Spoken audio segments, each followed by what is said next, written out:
Nisbet here, and with next live stream. And as you can see, what I'm going to talk about today with you is why patients choose one doc over another, and more importantly, why they choose you or why they don't choose you when they're making choices on who to go see for their problems. And there's a lot of subtlety in this.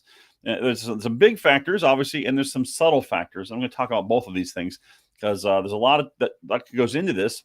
But a lot of it you can control very quickly with a little information. And what I'm going to go over with you comes out of the research. Being in marketing, you tend to interact with you do a lot of market research. You tend to interact with a lot of clients and customers and things. And over that time, I've got quite a book of information on why someone chooses to go into one practitioner, or why would they make an appointment with you and then ghost you and then never show up. Right? You probably had that situation where someone makes an appointment, they call in, you didn't call them, they called you. They make an appointment and then they don't show up. Like, why? What were they thinking? Then they disappear off the earth like they're like Sasquatch, right? They're gone. I'm going to tell you what happens there and what you can do to fix it. Okay. So first of all, obviously, one of the big, huge factors in someone determining whether they're going to come to you or not is, have they heard of you? Do they know who you are? Are you in the marketplace with your marketing and your messaging and who you serve? Are you reaching the people that you wish to serve with your marketing, with the message that makes them at least notice that you're there, right? Because you can't play at all if you never show up to the field. Even if you get the better mousetrap and that whole analogy of build a better mousetrap and the world will be the path to your door. Well, that's not true, as we know, right? Build it and they will come. That's not true. You got to build it and then tell everybody you built it, right? So no matter how great you are, you're always going to be limited if you're not actually out there in the marketplace really promoting. So people have actually heard of you, and they have to have heard of you with a fairly consistent brand or message that when they don't know you, they're not going to remember 5 things about you. They're going to remember one thing about you. Oh, that's the neuropathy doctor, or that's the natural solutions person, or whatever it happens to be that you want to be known as. You've got to be pushing that into the marketplace so that almost subconsciously they've heard this about you. This is far before they decide to even call in or even have the complaint that you want to handle, right? So that's the first biggest part. You've got to be at least playing in the field. Now, this is the biggest points of repelling patients when you actually have patients and they basically do this disappearing act on you, or they choose to go with another doc even after talking to you, is mostly in that first contact situation. So when the person calls in or they make the lead, they have the first actual contact with your office. This is really, really important. I know consultants and people tell you this all the time, but I'm going to tell you from a marketer point of view, from a marketing point of view, that first contact is, you better put as much time and effort into that first contact as you do putting into the headline of your marketing ads, right? It's that important. You should work that much on it continuously. It's never done. It's never perfect. Always work on this, right? So that first contact, that scheduler, pick up the phone. And here are the essential elements. You can have whatever scripting you have whatever messaging you have, that's fine. But the person must, and this comes from the research, they must have a professional experience. They must feel reassured by the professionalism on the phone. But that professionalism doesn't go so far that it's cold. You don't want someone to feel like they dealt with a robot, right? Or someone who's just reading a script, or someone who wasn't paying attention, right? The first thing they have to realize that they're talking to a real person, and they got to have a good professional experience.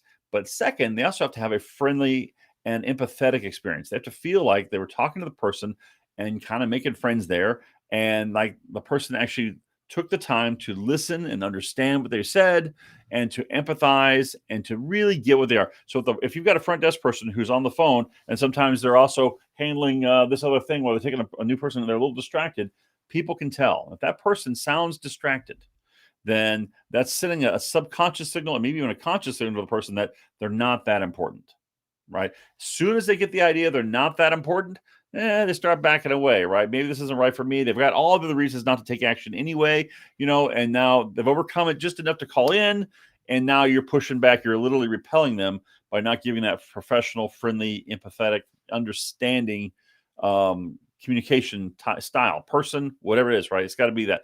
And that'll cause them to do this. This is what they'll actually go through, and they'll go ahead and set the appointment, even though they feel a little, I don't know about this, right?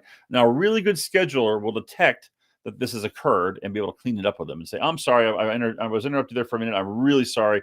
You are my most important thing. I want to talk to you right now. Tell me what you're experiencing. And they'll take the time to repair any breach that's occurred. But most schedules are not that hot. Most schedules are not just trained to do that. So what'll happen is the person will get sort of one of these repelling signals that you're not that important. I got other things going on, or the person misunderstood what they said and didn't clean it up right. And so they go ahead and they'll set the appointment because they're too embarrassed to say, no, I've changed my mind. No, most of them are going to do that. Most will go ahead and set the appointment, yeah, whenever, and then just decide not to keep. Before they've gotten off the phone, they've decided not to keep it, right? That is a terrible thing. And that's where some of these guys who just ghost you come from, because somewhere in the initial call, they decided to call in and set an appointment, and something in the call undecided them, made push them away. And you can hear that when you listen to recorded phone calls. You can actually hear these moments when the person kind of like lags and goes, and then you can almost hear them changing their mind. But the phone person on the scheduling side doesn't usually catch it in the moment, especially if they're busy and bothered or not fully trained, right? They don't catch it, and it goes off into nowhere land, and you end up with a dead spot and a person who didn't show and a bad lead or whatever happens you want to call it, right? It was just a bad first contact situation. That's all, right? Now, keep in mind, other aspects of the phone call need to occur in that first contact, like the scheduler needs to get the person to realize they've made the right decision calling, and that this is a place where they can probably get some help. And they need to talk up the doctor. Oh, yeah, we're great here. Or they talk up the service. Oh, we do great service here. People come in all the time and have great. Oh, yeah, that thing you have going on. Yeah, I totally understand. We see it every day. You're going to love the program we have here. It's really great. People love it, right? That kind of talking up the service or talking up the doctor has got to be done. And then a little scarcity on the appointment. Just, like, okay, I get you. You want them basically thanking you for getting them in at the time they can do it. Like, oh, thanks for rearranging things and getting me in. I really appreciate it. So the appointment is valuable. Those things have to be accomplished. But underneath all that, the person doesn't feel like the person they're talking to understands them and is empathetic a little bit, then out that goes the whole ball game. Now, if they say, hold on, this is the front desk person. That's not me. I'm the doc. That's not me. Yeah, when the person calling in, for all intents and purposes in their mind, that one person represents you and your practice completely as a group. They very rarely think, well, maybe it was just the front desk person having a bad day, and the doctor's probably a lot nicer than that. They don't do that thought process. They just go, oh, they assume that front desk is reflecting out how you are. So if the front desk person was surly or short with them, they assume it's a surly, short doctor, and they don't want that, right? Or if the person was bubbly and happy and friendly and empathetic, they assume like, oh, it must be a bubbly, happy, empathetic office with that kind of practitioner in there, right? So they judge everything based on that first contact. So you can really, I've seen whole great marketing campaigns just get blown to death by having a bad first contact person on there. You get literally change the person and the campaign works, right? Or I've seen also where we have a really great scheduler and they move on to something else, and the new person isn't there, and all the results die because everything is kind of hitting at the front door and thudding and not going through anymore. It's it. Like the person just seems they're just repelling people, basically. For lack of a better word, they're repelling people and keeping them from coming in. Okay, so pay attention to your phone handling. And by the way, if you've ever considered outsourcing your calls, like I'll have a call center by some marketing company or some call center company, whatever, handle your calls. Don't do that. Don't do that. That is usually only done because you don't know how to get it done right in your office. Because it's always going to be cheaper and easier and more control for you to do it yourself at your front desk. And you can hear it, you can see it, you can control it, and it's going to be to the standards you want it to be, right? When it's somebody else somewhere else, they have, no matter what you say, they have a different agenda. And they also can't be as good as someone who's in your office. Think about this. If a front desk person, a prospective patient calls in and says, oh, yeah, wow, did you guys get through that snow okay last week? Right? And this other person is located in Miami. Whoops. They're lying or bullshitting or whatever, right? Like it just doesn't go well. Or they say, are you guys located behind the McDonald's? I don't know. Are we? You get dumb questions with people who aren't in the practice because they just don't really have the reality of being in the practice or understand it. Sometimes they speak with a different accent. It's a thing, right? It's just a thing. So I'm going to tell you, it doesn't usually save money or improve results to send people in through another route. Have them come in through your practice, through someone who's connected with the practice. Now, that person doesn't have to be in your practice. They can be maybe a work from home person but it's somebody that you employ, that you oversee, that you manage. And all you have to do is learn how to manage them properly. And that is super easy. There's just a few things I could talk to you about in this video. If you get these things done, they'll take care of about 80% of it, really.